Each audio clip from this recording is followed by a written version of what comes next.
Romance of Sui and Tang Dynasties, Chapter 9. And the novel itself kind of sets the stage, doesn't it, with that opening poem? It does. It basically says, true friendship, real connection, it isn't about money.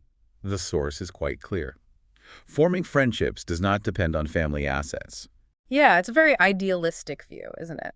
Huh. The poem argues you need keen judgment.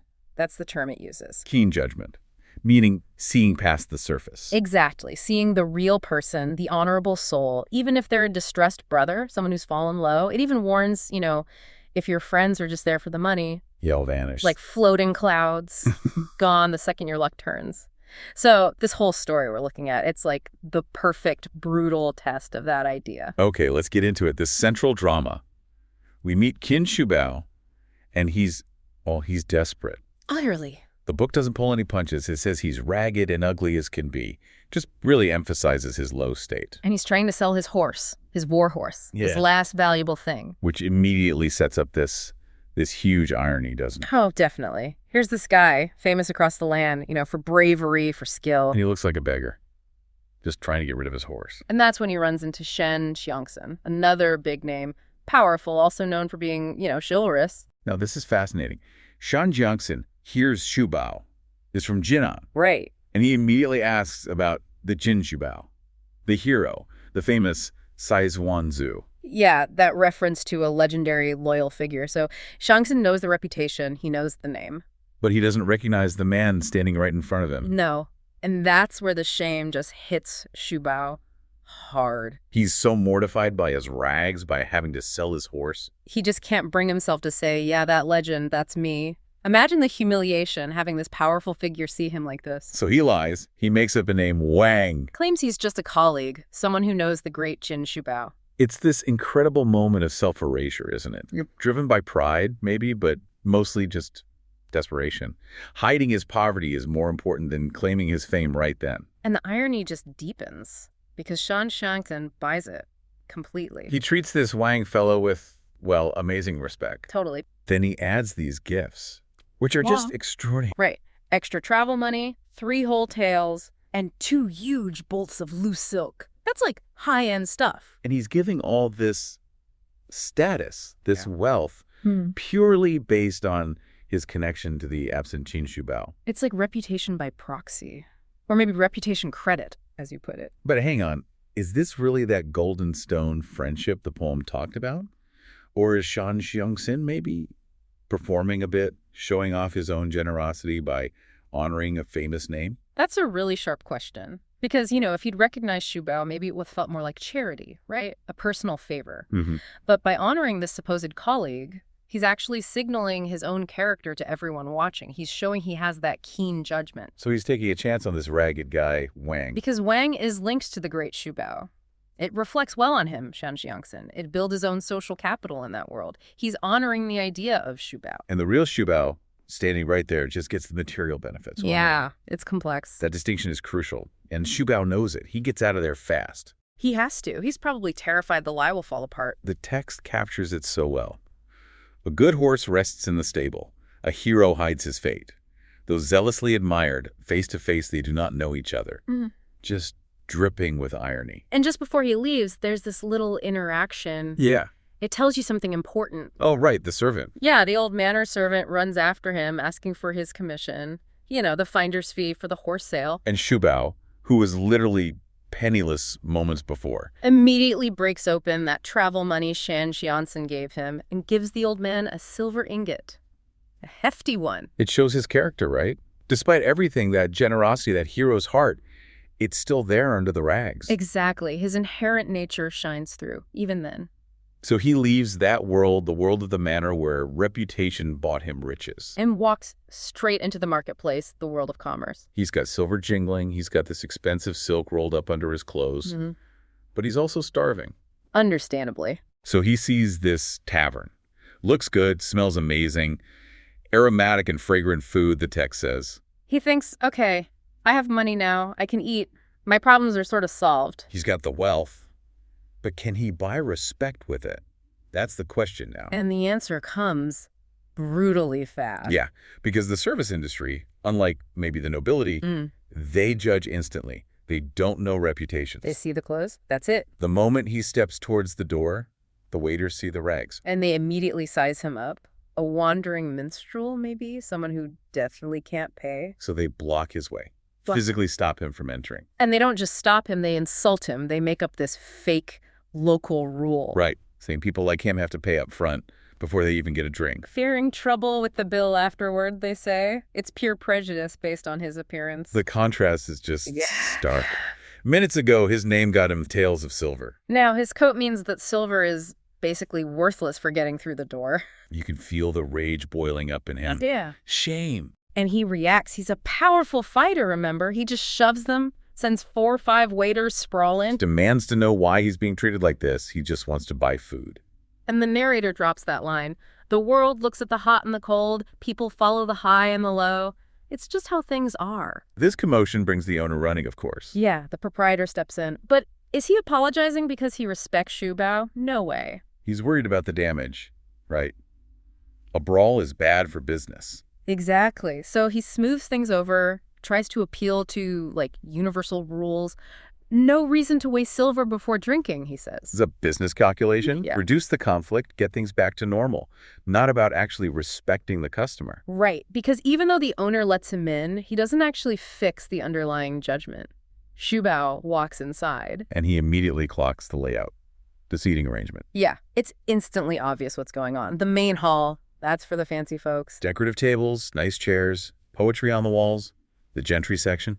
And then there are the side rooms. Plain tables, basic benches. For the second-class people, as the text implies, the social hierarchy is literally built into the room. And Xu Bao gets it instantly.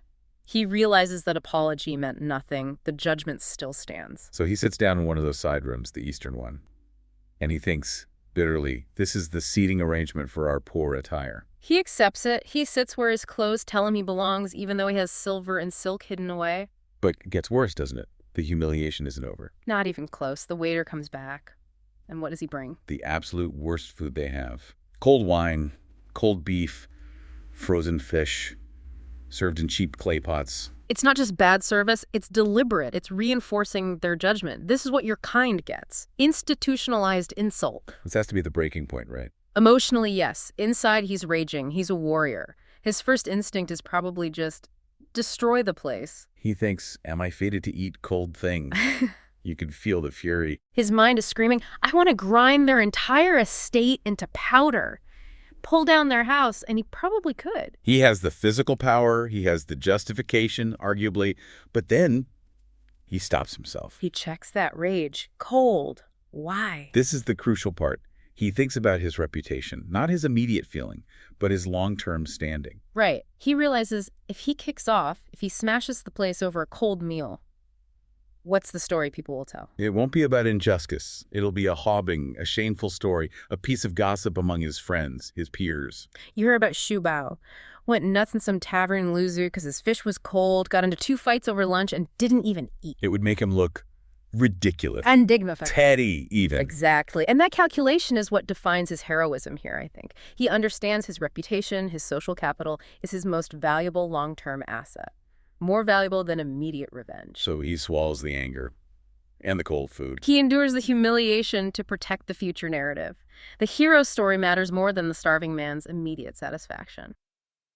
Qin Shi Bao, he's just got to sit there and, try desperately not to be noticed. Okay, let's really dig into this moment because the quiet is about to get shattered. A very dramatic entrance is coming. 2 figures show up, and the description is just dripping with contrast. Gay. Which means? Fat horses, light furs, roaring with confidence and pride. Total opposite of Xu Bao, huddled in the corner. It really throws his situation into sharp relief. And Xu Bao, even in his state, he's sharp. He clocks them immediately. Right. One guy, red outfit, scholar's cap, doesn't recognize him. But the other one, dark cap, purple robe. That one he knows. Instantly recognizes his old friend, Wang Bodang. Oh, man. Crisis time. If his friend sees him like this. Exactly. It would expose everything. So his first instinct is to bolt, to get away. But there's the physical barrier, the railing, the charbon. So he can't just slip out. Nope. It separates his little alcove from the main hall where they're settling in.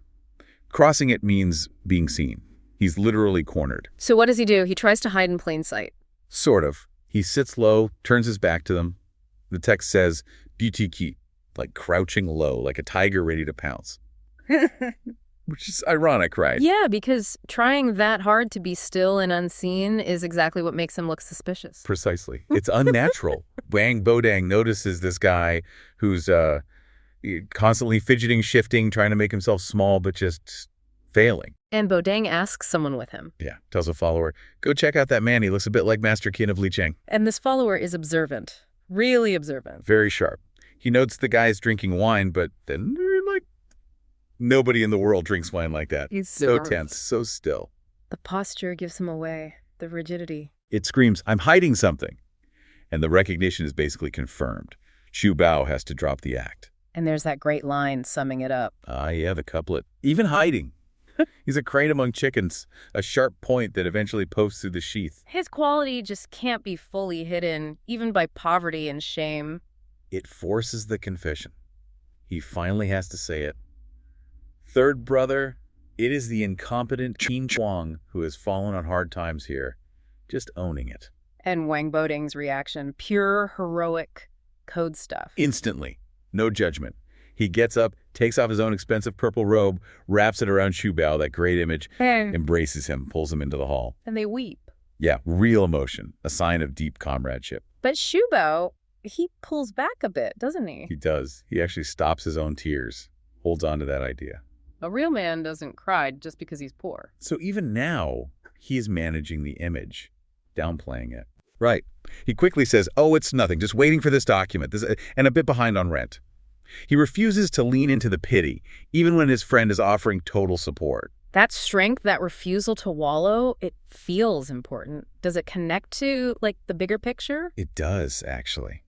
Because Wang Bodang then introduces his other companion, the guy in red Xu Bao didn't recognize. Li Mi, Duke of Pushan. Correct. And we find out Li Mi and Bodang were officials together, but Li Mi had to quit. Why? What happened? His surname Li. It matched up with his political prophecy and Leo that was circulating. Oh, like an omen. Exactly. An omen suggesting the Li family would overthrow the emperor. So suddenly, having the name Li made him politically dangerous. Suspect. So the emperor got paranoid. Deeply paranoid. The whole Sui dynasty is starting to rot from within at this point. And Bodang confirms he also left because of corruption, specifically naming this powerful figure Yang Su. Okay, so these aren't just wealthy travelers. They're essentially political refugees fleeing a collapsing system. Pretty much. High-stakes players on the run. And in that kind of unstable world, when the state is failing, what do you have left? Your personal honor, your network of friends. Exactly. Which makes Xu Bao's need to hide his poverty even more critical if he looks weak or unreliable now. It could destroy his future connections. Which brings us to the horse. He has to confess something else. Yeah, the big one. He sold his prized war horse, the yellow-spotted horse, the R, To whom? to Shan Xianqin, who they both know and respect. Single second brother. He sold it at Erxian Manor. Did he get a fair price, at least? Not really. He asked for 50 taels of silver, only got 30. The reason given was the horse had lost weight, wasn't in peak condition. Tough. But that's not even the worst part, is it? No. The real issue, the deeper crisis for his honor, is the lie he told. He told Shan Xianqin his name was Wang, not Qin. Wow. Pure shame. He could bear to face a respected peer, Shan Xianqin, while being absolutely penniless and forced to sell his horse. So lying about his name felt safer than admitting the truth or asking for help. It seems so. It's about preserving that long-term asset, his reputation. You can recover from debt, maybe, but admitting you'd fallen so low, forced to sell your warhorse like that, it could taint his heroic image permanently.